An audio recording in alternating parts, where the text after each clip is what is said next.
We are back. Sam Seder, Emma Vigeland. Otka Ku Dragon, can you talk about RFK defluorinating Utah today? I'm already seeing negative signs. I'm not sure what the negative signs you're seeing. Well, Utah made that decision. That decision, but he's certainly putting it out there. I think, I guess we'll look at like dental data. In a year. Of course, we'll probably under Kennedy only be able to look at dental data for autistic people. That's a good point. Yeah, we won't even have access to that stuff. My family home couldn't afford property taxes if it wasn't thanks to a conservation easement where you can't build on property. I'm sure it's abused, but a lot of unwealthy people in rural areas depend on it, says a sedge warbler. Well, this is the thing, is that like, I know this happens up. How do I know this? Who's that former guy? Pataki. Mm-hmm. I heard Pataki and Dylan Radigan talking. I was on the show once, and they're like the break. They're talking about like their relative properties, and they're talking about like they got a certain amount of cows or something like this. And I'm sitting there going like, Pataki's a farmer, and what they do is they get the ag property tax exemption. Mm-hmm. By allowing like their farmer they'll pay the farmer down the road to have the cows graze or to collect the hay to get the tax break. Now you can't get rid of the ag exemption if you want to maintain like local farms, but somehow they find a way of like getting around, that's that example of that. Right. So. All right, let's get into this. In an attempt to distract people from the fact that Donald Trump's tariff policy is incredibly incoherent and that he basically both folded to China and still potentially created inflation and potentially some form of stagflation, because we will see what the implications of having who knows how many businesses go out of business because of this tariff lodged on China. But all of that, in an attempt to distract from that conversation, Trump signs an EO, an executive order, which has, as far as anybody can tell, no force, no enforcement. You would need this to be ironed out in the legislature, and he's just not doing it. It's a glorified press release, which is what a lot of these are. No,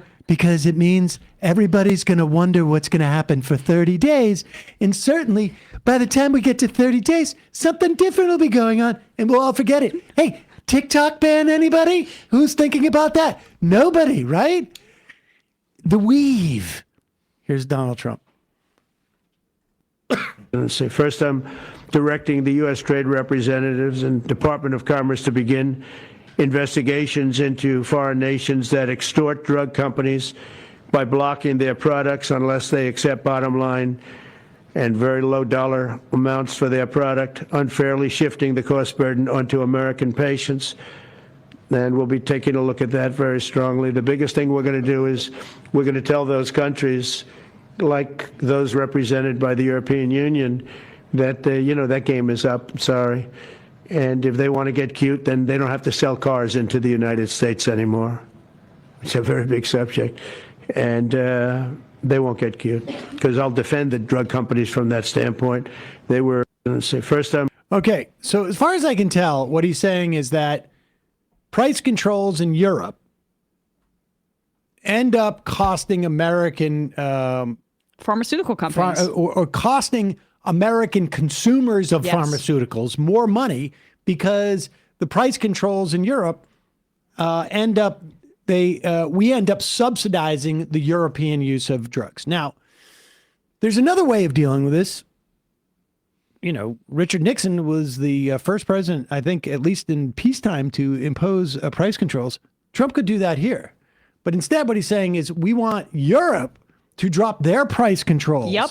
And if they don't, You can't buy a Beamer. Because doesn't it make us No look kind Beamer. of bad? Doesn't it make us look bad that You if want a Fiat? Yeah. Sorry. If you go over the border, you can get the same drug in Canada for maybe like hundreds of percentage points less. Maybe it's because they can still make a profit in those markets, but they gouge us. And he says it's the problems of the foreign countries that regulate the companies from doing it to their population.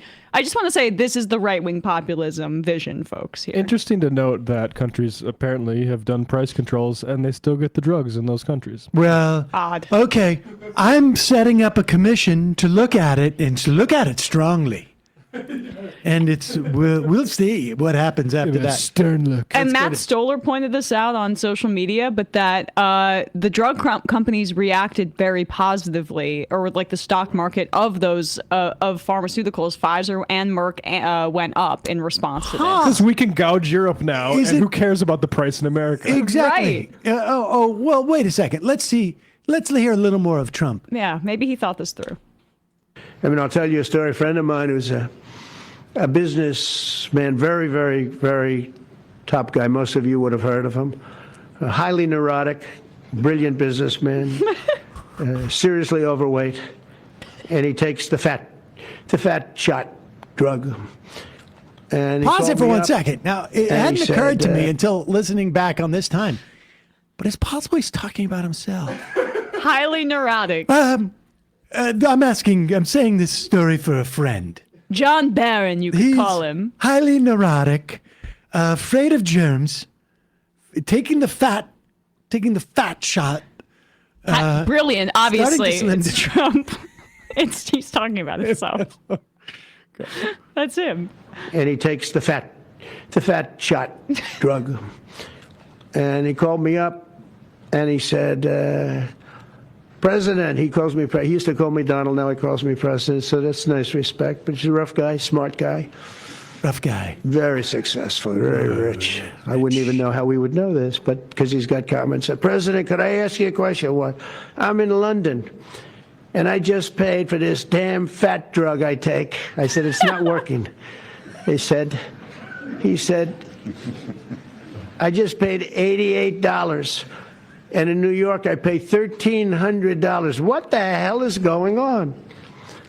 I mean, I'll tell you a story. Yeah, I mean, it's a good question. But I guess it's helpful to have a billionaire, actually pay attention to how much they're paying on their drugs. But we know the answer. And we know what Trump's answer is going to be. Well, I'll tell you. Next time you go to London, it's going to cost closer to $1,200. I'm still flummoxed as to who he could possibly be talking about. Which billionaire who's highly neurotic and brilliant and seriously overweight is also looking at the price of their Ozempic shot on a daily basis? Like a $1,300 shot versus an $80 one is nothing to this billionaire. Highly neurotic. In London. Maybe that's why he notices little things like $1,000 difference. Bernie Sanders has been on this thing with Ozempic for a while now. It should be produced for less. It does work. Did he say it doesn't work in that, or was he said that for this guy it doesn't work, but that it's more expensive over there? It's quite unclear. But Ozempic does have a lot of health benefits we're seeing now, and it can be that lower if you are prescribed it, if you meet specific criteria. But if you're not prescribed it does cost that amount, or if you don't have insurance. Yeah, I mean, obviously, a society that was conducive to active lifestyles would be better. But as far as I can tell, it seems like these things work pretty significantly. Now, right. Apparently, RFK Jr. got a different message about what this is going to mean in terms of drug prices. I think in many respects, people are getting the wrong message of what this means with drug prices. There's no authority. He doesn't seem to be issuing price controls. All he's saying is that, I want more parity between what you're paying, what we're paying here and in Europe. And in the opposite direction. Maybe just raise the prices in Europe. But here is RFK Jr. talking about how moved he was when he heard about this. Robert Reich were saying that President Trump is on this side of the oligarchs. There has never been a president more willing to stand up to the oligarchs than President Donald Trump. And I'm very, very proud of you, Mr. President, for your... He just cited an oligarch with his Ozempic thing about a guy who travels across the Atlantic to get Ozempic. But anyway. I mean, there is arguably a problem that your only feedback you're getting about the cost of prescription drugs, you have to rely on whether one of your billionaire friends tells you, right? Like, I guess we're all lucky that Donald Trump has one neurotic billionaire friend who does check the price of some things. But outside of that, I know. Right. Well, that's when he's getting advice SOL. like about how the little 11-year-old baby girl can have $2 instead of 50. Right. That's like that was the wrong billionaire spoke to him on that day. Which is the billionaire that has the toilet that can't flush? courage, I'll say, because I don't want to be crude, your intestinal fortitude, Ew. your stiff spine, and your willingness to stand up for the American people. We have 4.2% of the world's population. Our country represents 75% of the revenues for pharmaceutical companies. We spend in our country $1,126 per capita on drugs. In Britain, they spend about $240. They spend 1/5 of what we do. And this is true across Europe. And the drug companies, Europeans, if you ask them, it made no sense what they were saying. Well, America has to pay for this innovation or it's not going to happen. What President Trump is saying to our European partners is you've got to raise the amount that you're paying for those drugs and pay for your share of the innovation. That the United States is no longer subsidizing that. So, Posit, to be clear, now it is conceivable that after raising prices on the Europeans, the drug companies will say, we'll voluntarily now drop the prices in the United States, marginally. We should also say that under the Biden administration, every year there was 10 drugs that are paid for by Medicare that had to be negotiated. So the writing was on the wall. And to the extent that they're going to drop any prices, they may or may not, they're not obligated to, they're definitely going to get a windfall, it appears, from Europe. But the idea that he's being praised in this way, Bobby Kennedy explicitly came out against the single-payer health insurance. Now, the UK, who he's comparing it to, they have not just a single-payer health insurance, they have government-provided health care. For us just to go to government-provided health insurance, spending what we have for Medicare and Medicaid, there would be a lot of savings in terms of drugs. There would be a lot of savings in terms of medical procedures, because we would also be a lot smarter as to know when things are indicated, and we'd be able to buy in bulk.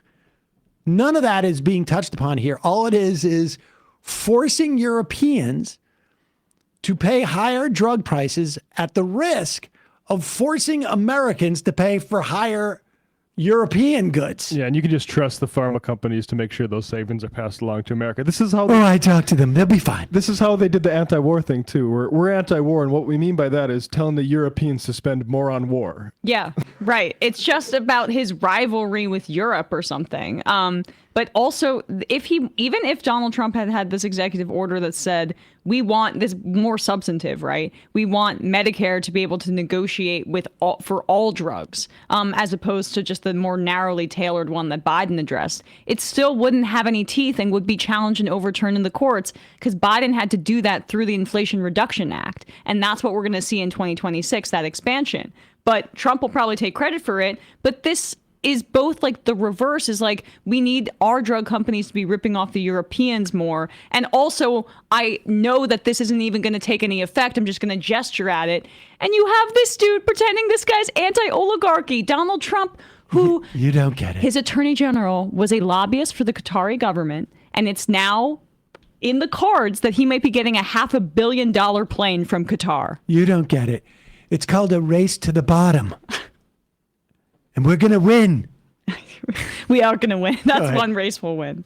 They're at the price of their drugs by just 20%.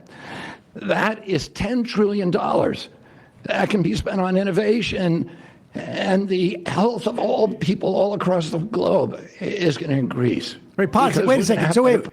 Oh, okay. Oh, now I get it. He's not even saying, he doesn't, you notice even Kennedy's like avoiding, like saying it's going to mean lesser drugs for us. Yeah. He's saying they're going to take those $10 trillion and they're not going to put it in their profits. They're going to use it on innovation. Oh, sure they are. No. I should trust We them? know they're going to do the right thing. Oh, Bobby Kennedy's telling us we should trust Big Pharma to do the right thing. It's just, Right? This is just unbelievable. RFK Jr. says trust Big Pharma to do the right thing. This is actually the way I got the president to sign off on outlawing the measles vaccine. That's what the agreement I made with him was. I would come up and really praise what he's doing here if he outlaws the measles vaccine. You know where we could find a bunch of money for innovation is the family bank accounts of Trumps and Kennedys and put it towards Medicare for all. Yes. Go ahead. products.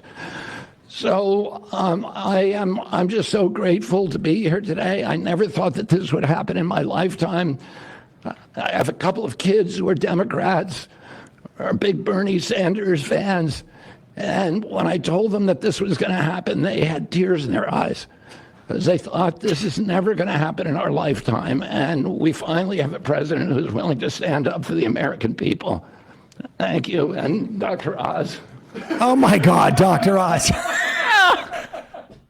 I cannot wait to go home and tell my kids that Europeans are finally going to be paying more for prescription drugs. The look on my children's faces when I tell them that for French people, they're going to have to pay a lot more for their insulin. The just absolute joy that is going to be on their little cherub faces. And I just, I can't even think about it without breaking out in tears myself. Oh, kids, wait till you see how much Europeans are going to have to pay. You're going to feel so much better about yourselves. Freedom Pharma. Oh my gosh, it's going to be wonderful. Bernie Sanders had a statement about this executive Let's pop it order. up. Let's pop it up just in case, any of RFK Jr.'s kids are listening. I look, I'm going to bet that didn't happen. Really? Because the tears in her eyes thing, it is interesting. It's just a note I had because Trump's always saying that tears in their eyes, they come to me. It's like Bobby's picking up on all of his weird ticks too. I wonder how hard they're going to cry when they read Sanders' statement on it. They were probably just crying because their dad wouldn't stop tanning his testicles in front of them. I agree with President Dad, Trump. put on your clothes. God.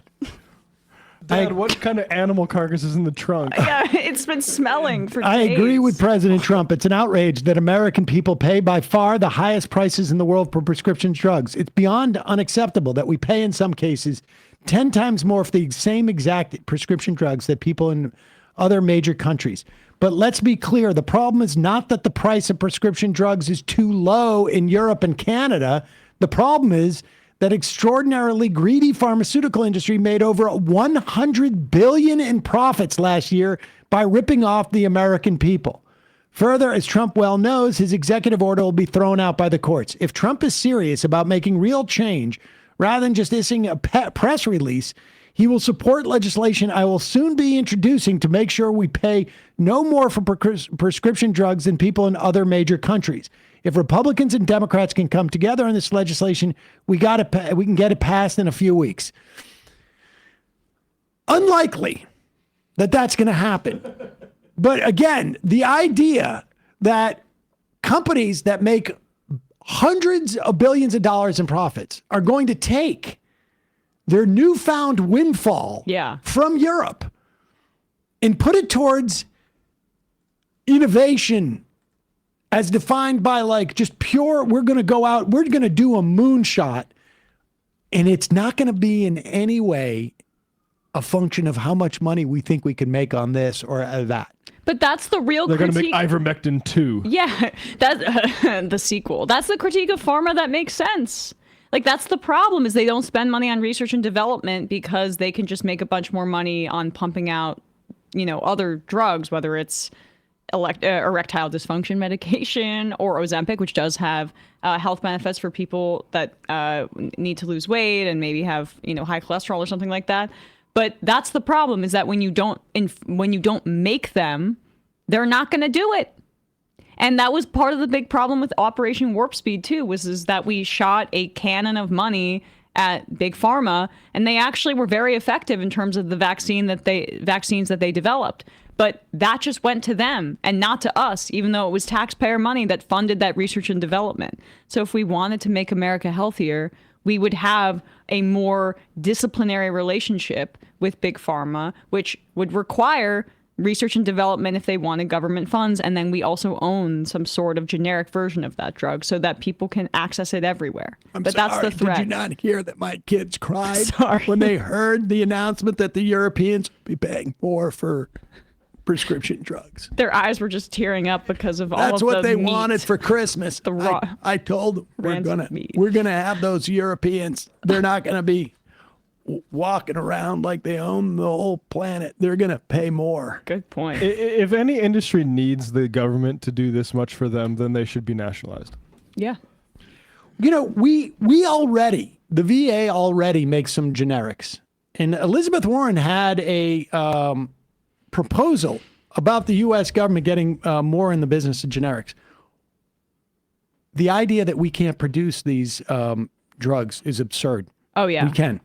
Right. And that's what I saw that, this is a small aside, but Bill Gates was doing some media tour over the weekend criticizing Elon Musk for the USAID cuts and how many children are going to die and get infected with HIV in Africa as a result of that, which is absolutely true.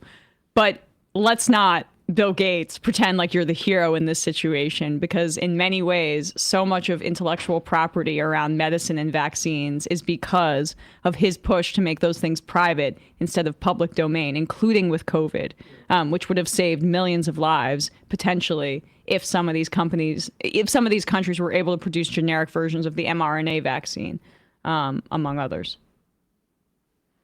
Speaking of vaccines. Oh, yeah. All right, let's do this. I don't even know really how to characterize this. You have Bret Weinstein and his wife, Heather Hogg. And I can't tell if they're at a diner in a booth or they're at like some type of... In the Dark Horse basement, I think. Oh, yeah. Oh, that's like just a green screen or something like that behind them. And this is... I really should spend more time watching this podcast, because I feel like it's like a story of people going slowly insane. I actually think it would be fascinating to take all of their episodes, string them together on one cut, and then do it at like 50 times speed and just watch how slow, they Like a actually time lapse of insanity. insanity? But opposite. Or have a therapist check out. Exactly. But here's Bret Weinstein speculating that Callie and Casey Means, who apparently were RFK Jr. Surrogates, might be some type of a plant. Right. Now Kennedy's vice president nominee, she said she was pissed about this too, because she said she was promised that they would not be appointed. Now, I guess it's because supposedly they're not as anti-vax as Kennedy would let on. Now, this is... And she said, like, Nicole, what's her last name? Shanahan. She was like, I don't know what forces are forcing Bobby to do this. Like, there always has to be, like, some other answer that isn't the obvious one. But it's, I get, so one of the Means people is she went to Stanford Medical School, is what I read. But Oh, yeah, she went to Stanford dropped Medical- out in the middle of her residency, so she doesn't even have a degree. She doesn't have a degree. At one point, she was supposedly at the top of her class in Stanford, but they don't do grades. They only do pass-fail. Top of my pass-fail great class. to- and 35 other people. supposedly she wanted to be an academic. I mean, who knows? But if she did found Levels, a business based around selling continuous glucose monitors and subscription health tracking app. It's so funny how all of these maha people have their own businesses. Oh, no, they're medical entrepreneurs.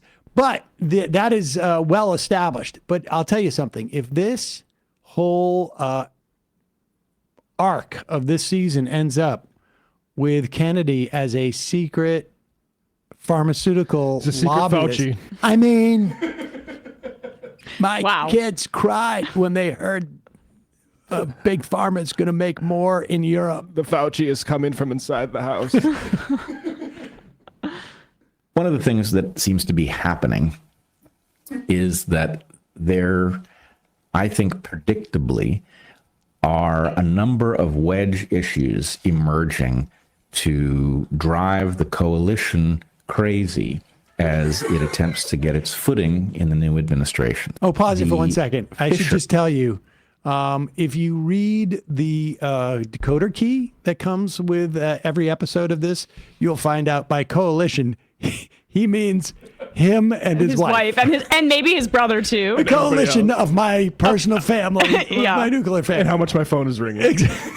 And can I want to just, we didn't say fully, Casey Means was being nominated for Surgeon General. Yes. Oh, yes. And I sorry. said she doesn't have a degree. That's not, I meant she doesn't have a license. So she got her degree, but wasn't licensed after going through her residency. So either way, she's not, to be, not have your medical license to be the Surgeon General. Oh boy, but keep going. That's not Brett's problem. Yeah. A number of wedge issues emerging to drive the coalition crazy as it attempts to get its footing in the new administration.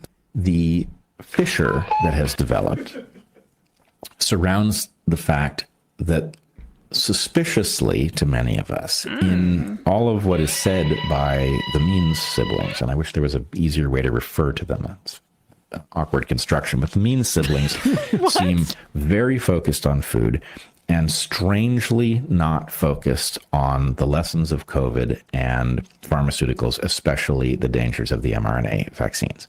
And that is giving many of us alarm. So that's a fissure, a predictable one. Pause it. Wait, first off, the implication is that there's somehow like forces outside of like MAGA that are acting upon this. And it's a predictable fissure that that Kennedy would bring in a somebody who's obsessed with food as opposed to being obsessed with the pandemic. Yep. That's how they do it. See, they're trying to divide us, and it's not. Don't worry. It's not simulated opposition. Kennedy's not culpable. It's somebody making him do it. Trump's not culpable. It's somebody making him do that too.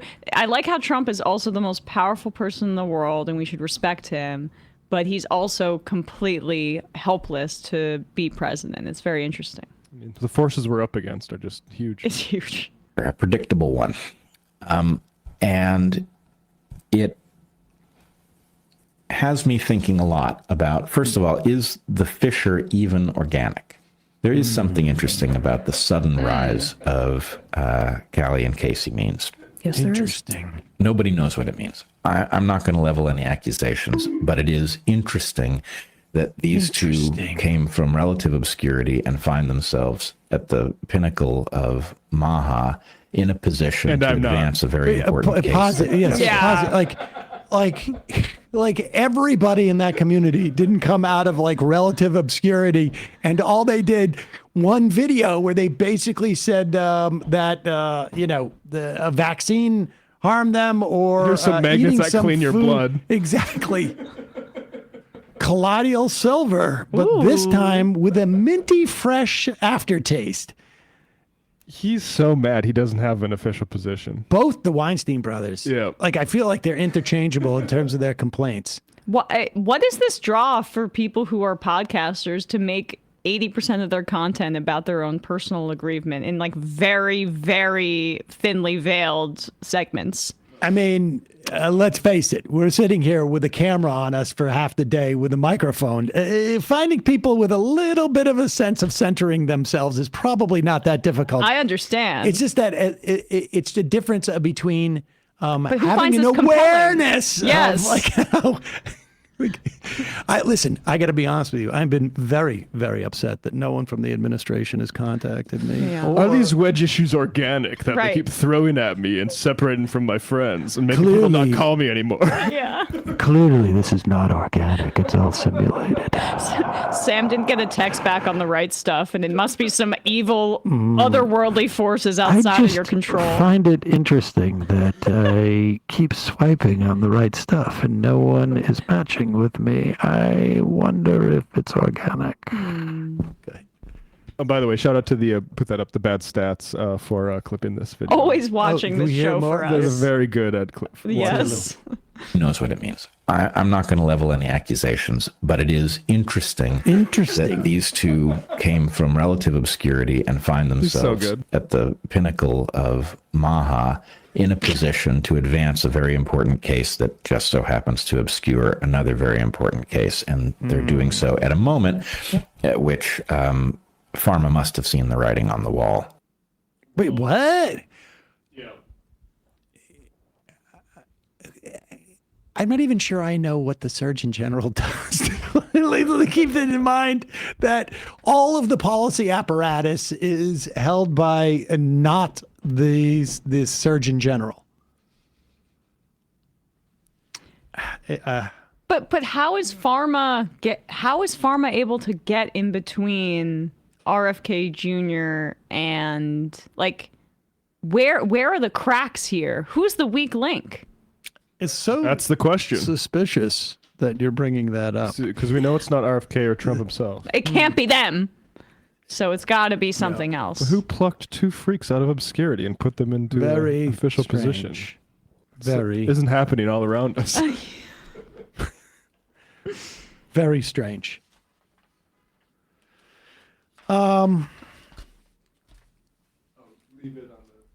Yeah, let's do this.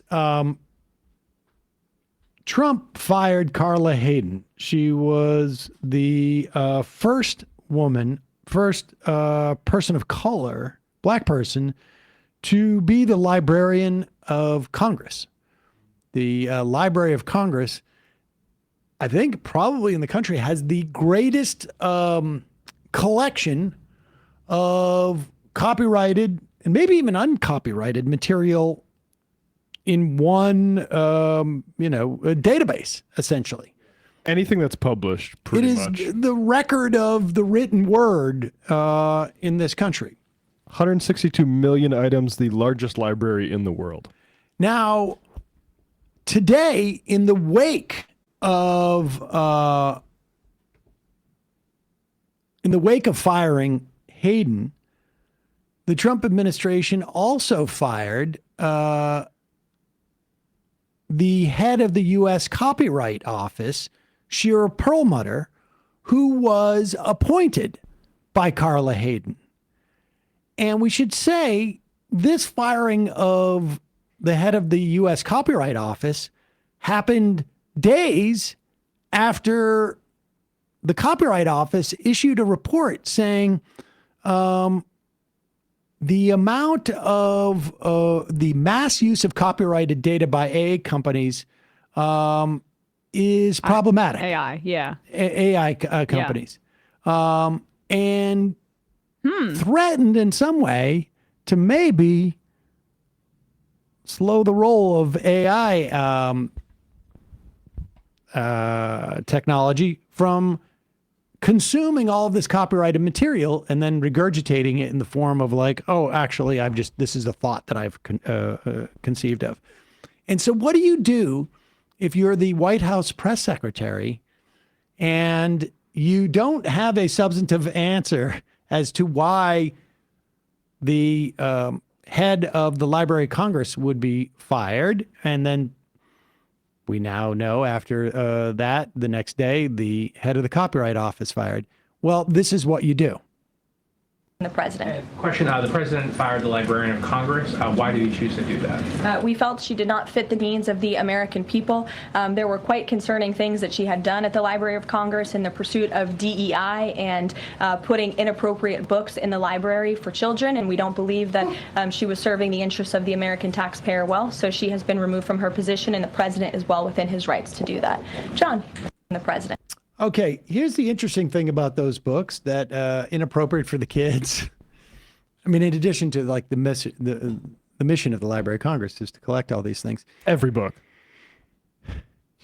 Kids don't take books out of the Library of Congress. What?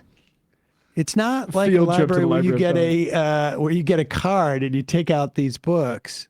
I mean, if you go for research, but I find it hard to believe that like you're going to have like third graders going for research and seeing inappropriate work. Crap, there. Barney the dog is checked out.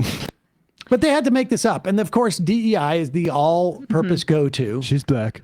Okay. Well, there you go. She's doing some concerning DEI stuff, like having black skin. Can you put up the previous librarians of Congress? I just sent this because, honestly, the DEI must have gone way back, right? Oh, this has been going on for This has so long. been going on for so long. These are the previous librarians of Congress. Okay. James H. Billington, not a woman, not a Damn, person 87 of color. to 2018. I know, Holy pretty. smokes. I mean, but these people hold these positions for a while. But not, of course, Okay. if you're a black woman and Okay. Trump comes into office. Wait a second. Okay, so far I see a lot of DEI. One guy with glasses, and then two guys not. A Bursting. full mix of different types of guys. That's the accessibility part. One guy wears a bow tie, the other's not a bow tie. Luther Evan. Okay. Okay. God, we're back into the 19th Okay. century now. Okay. Oh, and now, okay, here's a guy with a mustache. There you That's go. different. Another guy with a mustache. We broke the mold. That's when there was DEI. Well, into the 20th It's century. DEI for Irishmen. I'm just so glad that we're returning to those eras. And now we're to the because- point where they don't have Even- photo images. or artistic renderings of those white men, all of them, until this Oh, but look at how appointment. different he looked than the other ones. Now He's look at like- hers. He's in color. See, DEI. About the librarian. Well, I feel safer now knowing that she doesn't have all of our records. She's not trying to give inappropriate books to kids. You say kids don't take books out there, but what if you're Matt Gaetz and you're trying to impress a date or something? That's a good point. Go by and do some Right. And you browsing. Yep, exactly. DEI. Allegedly. What's this?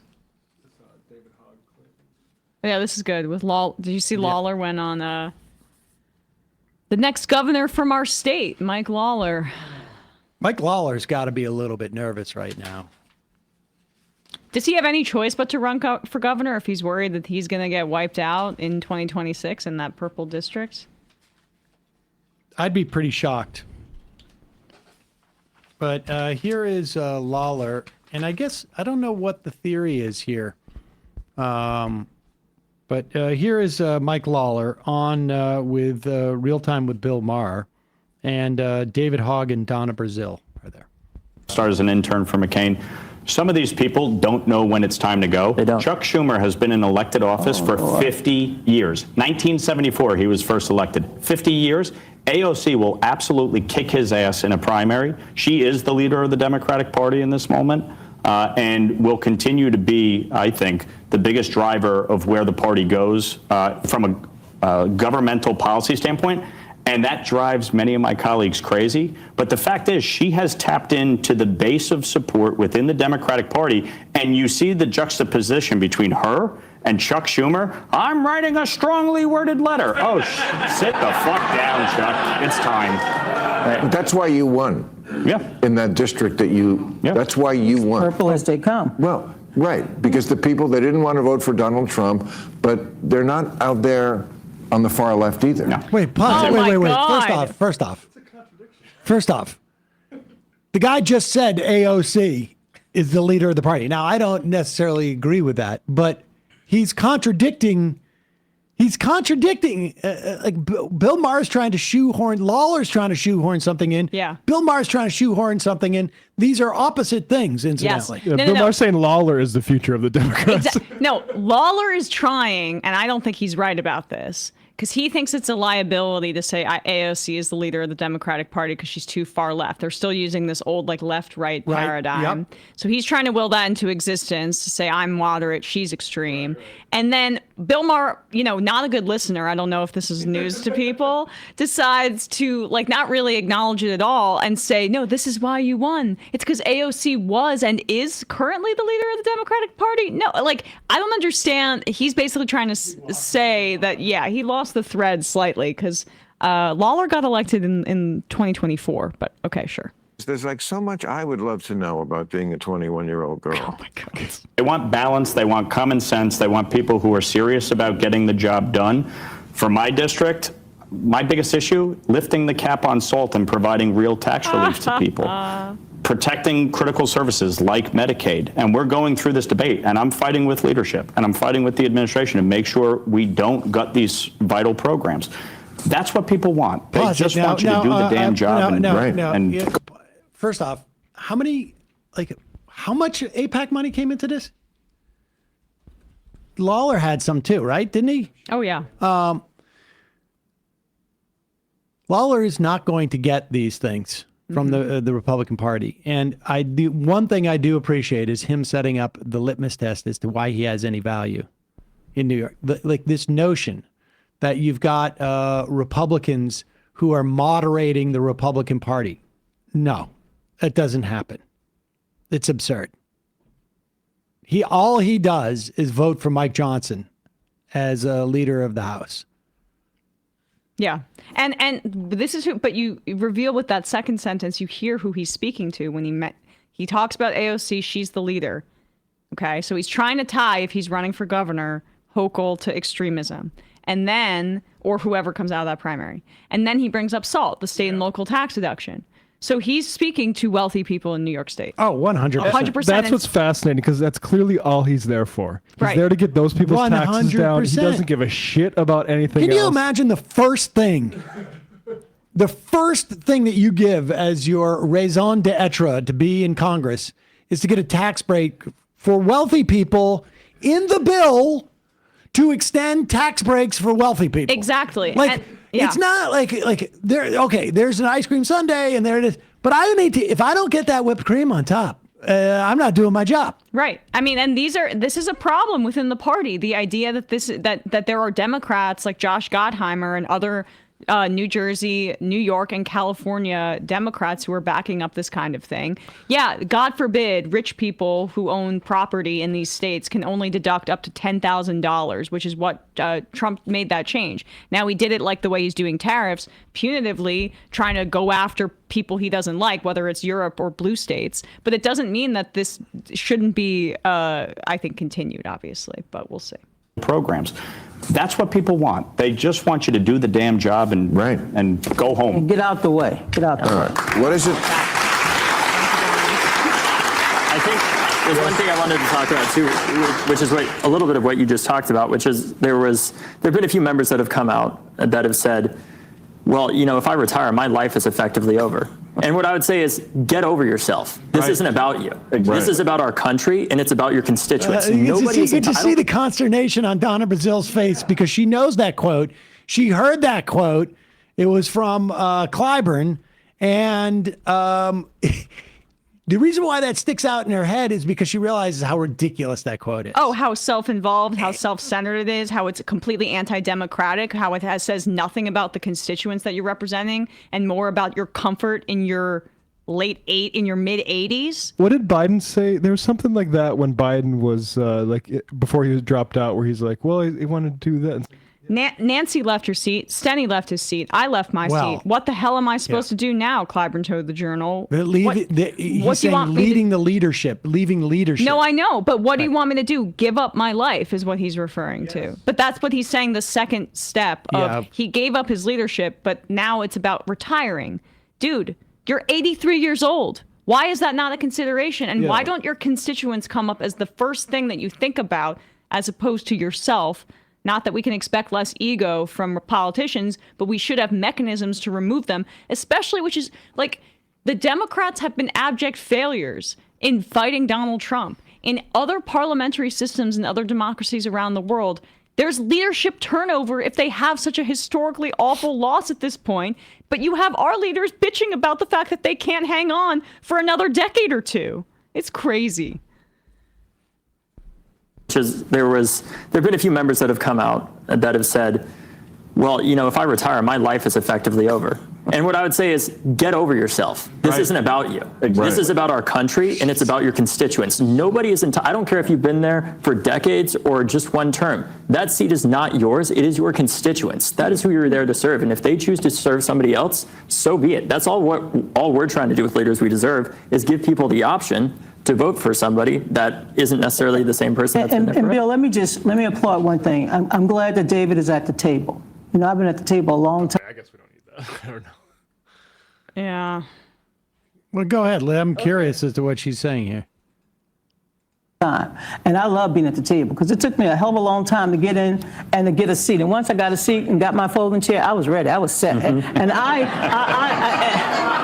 there comes a day when you can't stir every pot, and you're going to have to get the out. And I'm glad that David is storing a. I'm sorry. She's still making it about herself.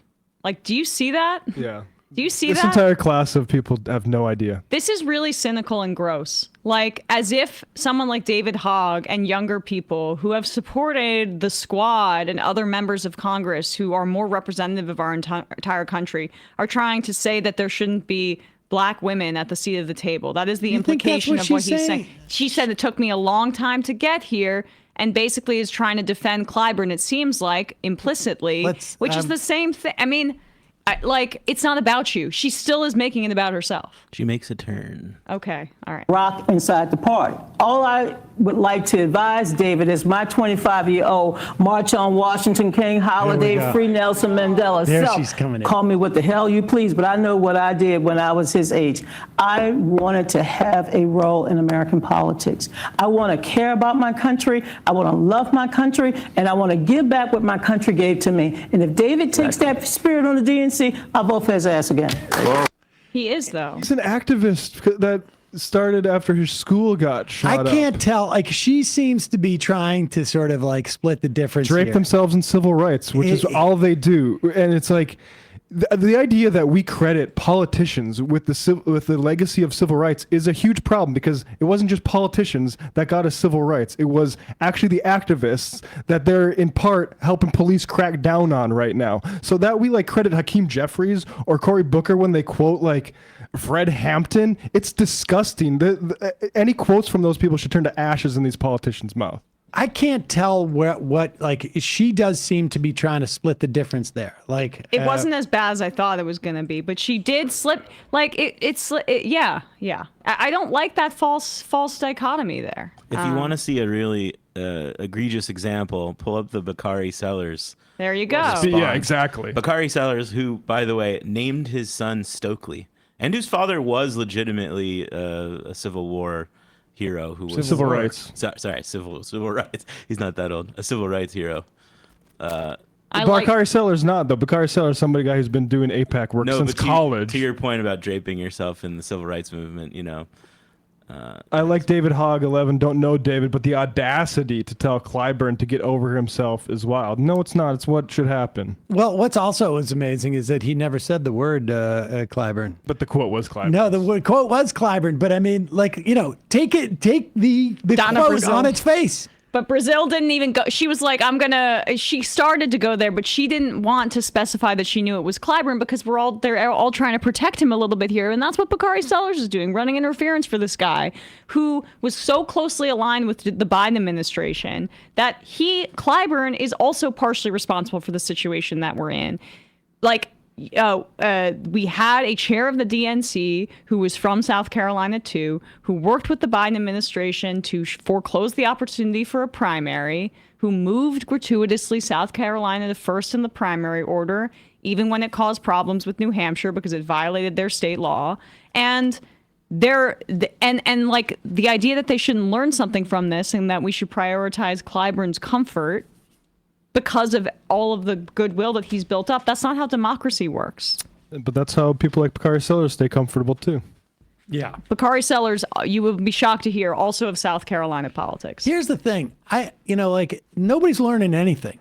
This is not about learning. It is about getting those people out. It is about beating them. That's it. Yeah. There are competing interests within the Democratic Party, and you just have to beat those that don't have the same interests, whether that's across sort of generational lines or ideological lines or whatever. Sometimes those intersect, sometimes they don't.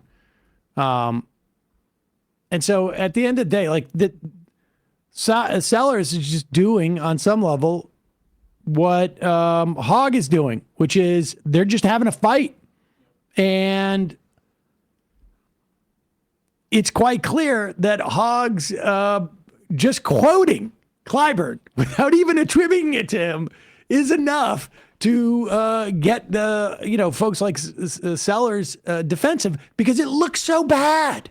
Yeah. I mean, it's so indefensible. How clear of an example of what's wrong with this party that went wrong last year with Joe Biden could there be?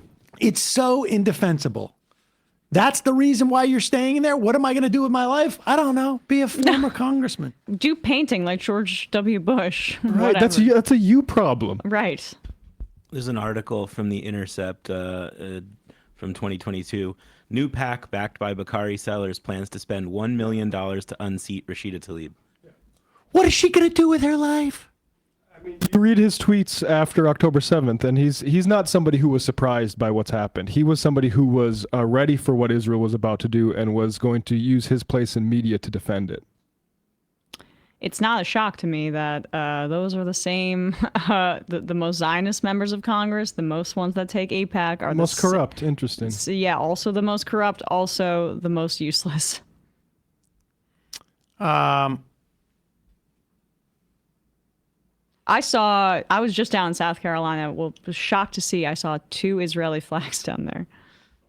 Interestingly, but does that mean there's billboards. a huge Jewish population down there? I guess I didn't look it up prior, although, which I normally check before I visit any state, how many Jews are in the state. I've been told that the only people that if you criticize supporters of Zionism or Israel, that is anti-Semitic. Say that. Yeah, I mean, tell that to the Christian Zionists. If you say so, if you say they exist. Speaking of which, here is Ms. Rachel. She is a kid's... She's a huge deal. I have 2 friends that have little babies, and they all love Miss Rachel, and even Francesca Fiorentini, her kid, obsessed with Miss Rachel. Is this like a Mr. Rogers type character? Finally, we have like a real... I feel like there was... I mean, Sesame Street's always held the line, but she's almost like an Instagram-based Mr. Rogers type. That's a good way to put it. But she had the audacity of of being supportive of children in Gaza. She's been recording videos specifically for them, and you see them, it's obviously triggering because of all the anti-Semitism, sitting amongst rubble, watching some of her videos, smiling for the first time in months, which has made people very angry to see babies laugh. She was on Mehdi Hassan's show on Zateo, just celebrating their 1-year anniversary. Check them out. You clearly love kids. Is that why you decided to speak out about what's happening in Gaza, specifically with children? I think it should be controversial to not say anything. Did you also, like millions of other Americans, just seeing these horrific, tragic videos? The idea that caring for a group of children in an emergency situation means you don't care about other children is false. Are Palestinian children less human than other children? Should we care less about them? I don't quite get where the controversy is coming from. It's sad that people try to make it controversial when you speak out for children that are facing immeasurable suffering. I'm sure you have a lot of good people in your lives who are saying to you, just be quiet. It's not worth it. What do you say to them? Our compassion doesn't have boundaries or borders. We just love kids. Why do you feel this urge to speak out for Sudanese kids and Haitian kids, and right now, obviously, the kids who are suffering most in the world, the Gazan kids? Silence wasn't a choice for me. Virulent anti-Semitism. Face of hate. Yep. Absolutely. She was targeted by, I guess it was the, what are we learning about those lists of folks, Matt? The name I'm forgetting. There's a Canary mission that Yeah. smears opponents of Israel as anti-Semites, and Betar, the fascist organization that Albert Einstein called brown shirts. Still, and they boast that proudly. They say Einstein hated us. Aren't we cool? They're helping give lists. They take meetings with like Fetterman and stuff like that. They take meetings with Fetterman? That's... in the hall. I mean, it's just, they got to communicate with him on Twitter. Just watch him go. Yeah. Why does everybody hate me? Senator, what are you doing? They bring a laser pen. Matt from PA. This weekend, I went to a Lehigh Valley Iron Pigs versus Worcester Red Sox minor league game. I dubbed it the Majority Report game, given both Sam and Emma's respective connections to Worcester and Lehigh Valley.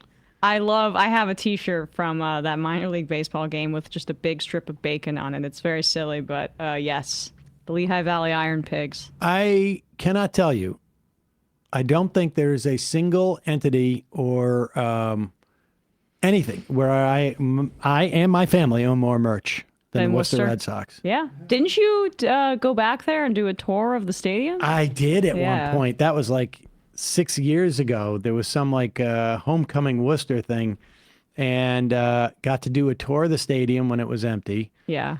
I mean, it was definitely not 6 years ago because it happened while I was working here. I think it was your reunion, right? No, that was my high school reunion. Oh, never mind. This, I think, was, I feel like it was Really? like in 22, maybe. I don't know when it was. Yeah. I don't remember. But it was the ballpark is awesome. Now, there was some taxpayer dollars used for it. Not terribly excited about that. Somehow we can build those. Yep. I wonder why. Wonder why those things go up. Anyways, but Worcester Red Sox. Love it. Vaughn from Wisconsin. Israeli flags in the South is like Confederate flags upstate, just signaling support for right-wing racial terror. Golden Oyster Cult. Emma giving out her okay. No, it's not. If I was already at a place and I'm back now. Well, you made the joke of assassination coordinates. Yeah, it's not. Don't worry, Sam. I'm back. It's fine. Kowalski from Nebraska. That was an interview. It was an interview of the year material. I love good economics interview.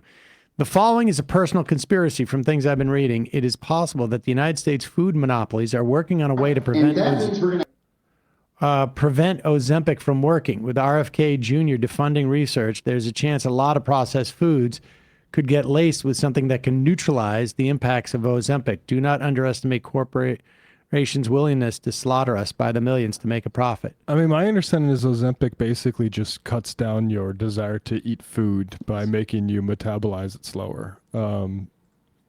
We'll I think it's like it has some like neurological I don't know exactly, but it's all supposedly good for like other potential addictions.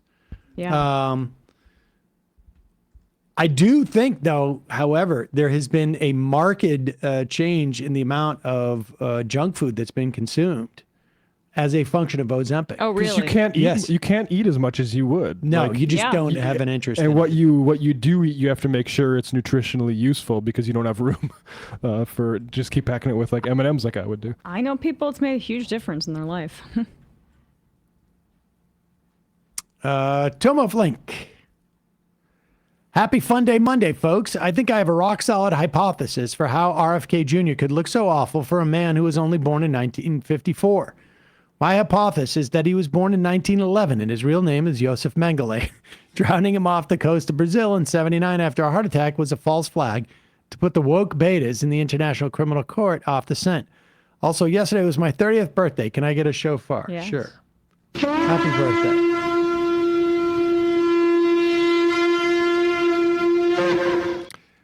Just Another Guy, Ozempic and Wegovy are made by a Danish pharmaceutical company, just pointing out, given Trump's obsession with Greenland.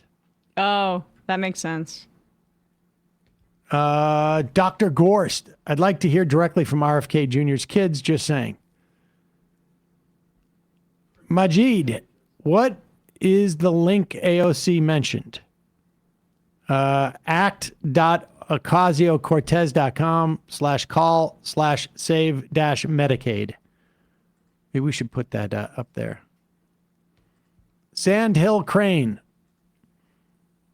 Ozempic is good, but having a regular candy diet topped with McDonald's and no exercise may reduce benefits. Iowa Ryan. The Cozy Earth pillow is nuts. The silk one. Between the pillow and their sheets, I am getting all the sleep I need. Dave from Jamaica. AOC just support Zoran already. I'm hoping that there's something in the works, because otherwise that's not great. Not good. Joe Snuffy. Sam, did you see the NPR article about how Elizabeth Holmes is consulting her partner's AI medical business, which advertises that using the magic of AI, their light detection tool can be used to test biological material? Oh, God, I got to check this out. Citing examples including sweat, urine, and saliva, the technology can also conduct diagnostic tests. Where do I give him my money? How, honestly, who would say, oh, well, fool me once. Holmes is consulting on this. I'm definitely in. She's in prison, so she's maybe consulting from there. But her partner, she had kids before she got into prison, which some people, not myself, but some people suggested might have been a sympathy plea. But she got married, and so the partner of Theranos founder Elizabeth Holmes has raised millions of dollars for an AI startup hoping to introduce a product that can be used in medical testing. The company is called Haemanthus, which is Greek for blood flower. So they're using the branding of Theranos almost. That's crazy. It's like scam about what you know. Yeah, but it's like the guy that got out of jail, Billy McFarland. He was doing Fire Festival 2, and it was just a scam a second time, and people I think part of it gave money for it. There's no way this guy would try this a second time. There's no way. It can't be. It's like it's Bob Menendez. He didn't try it a second time after almost getting in prison the first time. That's what we learned. And Winara. If Trump gets away with executive order lowering pharmaceutical prices by going around our protection of pharmaceutical companies over market prices on the world stage, Democrats will rightly deserve to get punished for not even trying anything like this and only constant giving excuses about why things are hard. Yes, and I think even look, here's the other thing. It's obviously popular. I mean, Trump's not going to do it, but at least he's trying to gain the value of announcing it. Political credibility out of it. Same thing with the raising taxes on wealthy people, which you knew was going to go away in 4 minutes. Having Witkoff negotiate with Hamas. Yep. Right. That I actually think may very well be legit. I just don't I think he's just I'm going for whoever gives me the best deal. And if it's Saudi Arabia. So fun. I mean, I don't think he cares about what happens in Gaza. No, I'm just saying whatever hotel I'm getting. But I do think. You do one democratic state if Saudi Arabia built the hotel in Gaza. But he wanted to be the guy that got the U.S. American hostage home. Trump did. So he went going around Israel. I don't know what the implications are, because domestically it feels like Netanyahu's kind of none of this is. He's just solidified his position, so we can overstate that kind of thing. But it does undercut that this war is for the hostages. I just have skepticism that the Israeli public even buys that, to be honest with you. Yeah. Number 13, to the campaign's discredit, it's actually false to say the Harris campaign offered no transformational policy. She was talking about providing $50,000 in first-time home buying assistance, adding home care to the ACA, using federal anti-price fixing mechanisms. Unfortunately, the campaign became obfuscated by many different factors. There was legit policy in the whole white paper that became irrelevant. I know it's not enough, but it was exponentially more than Trump offered. Well, the problem is, I mean, the $50,000 first-time home buying assistance, I'm a little bit leery Skeptical. of, because it just may just end up driving the price. But nevertheless, certainly the in-home care to ACA is huge. But then she turned around and said, I'm not doing anything different. So from a messaging standpoint, I mean, listen, Hillary Clinton had great stuff in her platform, Yeah. but they didn't run on it. So there's a failure to believe that the U.S. population wants these things on one hand. And on another, it's sort of like whatever the forces that were getting her to moderate in public, you don't know how much they're going to actually get her to change her policy positions. Yeah. Right. Exactly. All right, 4 more. Charlie Tuna, great guest today. Who knew Sean Connery was so knowledgeable about the U.S. economy? 502 Drew, can all of your future guests have a kick-ass Scottish accent as well? Really elevated an excellent interview. Figgy Fig, did you see about Hassan getting detained in the airport in Chicago? Yeah, we opened up, we headlined it. People should check out his show today. I think he's going to talk about it, but it's a little bit scary. I mean, it's a lot scary. 2 more. Axios of Eagles. Hassan got detained by ICE. He's okay, though. And the final IM of the day, Carolyn Comrade. I don't think I've ever missed Michael Brooks more than I did on Friday when you were talking about a senile Sam Seder doing the show for an audience of no one. He would have made a full meal out of that idea. Indeed. Matt, Russ, Emma, great job today, folks. See you tomorrow.